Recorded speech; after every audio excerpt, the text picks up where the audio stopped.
মানুষ যখন একা থাকে তখন সে নিজের থেকেও তার প্রিয় মানুষের কথা বেশি চিন্তা করে। জীবনের মানে সেদিন বুঝবে যেদিন সময় আর পরিস্থিতি একসাথে আঘাত করবে। আজকাল মানুষ প্রশংসা করে লোভে আর সমালোচনা করে ক্ষোভে। সে ভালোবাসা ভালোবাসায় নয়, যার বিকল্প জন পেলেই বদলে যায়। পানি ছাড়া গাছ যেমন বড় হয় না, আঘাত ছাড়াও মানুষ তেমন শক্তিশালী হয় না। ঠকিয়ে ক্ষণিকের সুখ নিশ্চিত করা যায়, তবে চিরকাল ভালো থাকা যায় না।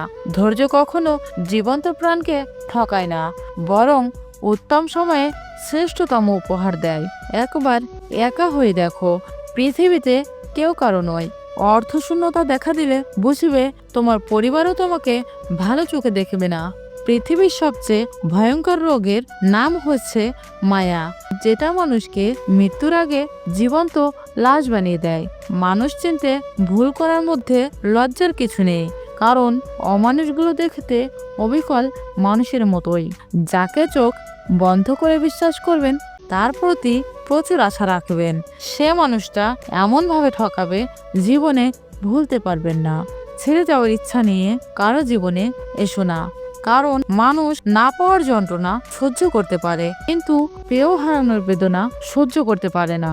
বিশ্বাস তাকেই করো যে তোমাকে কষ্ট দিয়ে নিজেকে অপরাধী মনে করে। ভালো তাকেই বাসো যার ভেতর সারাক্ষণ তোমাকে হারানোর ভয় থাকে। টাকা ছাড়া বন্ধু হয় না, চেহারা ছাড়া প্রেম হয় না, স্বার্থ ছাড়া কেউ খোঁজ খবর নেয় না। এটাই হলো বাস্তবতা।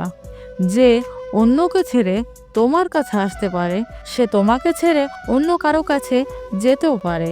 ভালো থাকার জন্য না, ভালো রাখার জন্য কাউকে ভালোবাসা উচিত, কারণ অন্যকে ভালো রাখার মাঝেও নিজেকে ভালো রাখা যায়, সুখে থাকা যায়। সবাই তোমাকে কষ্ট দেবে, তোমাকে শুধু এমন একজনকে খুঁজে নিতে হবে যার দেওয়া কষ্ট তুমি সহ্য করতে পারবে।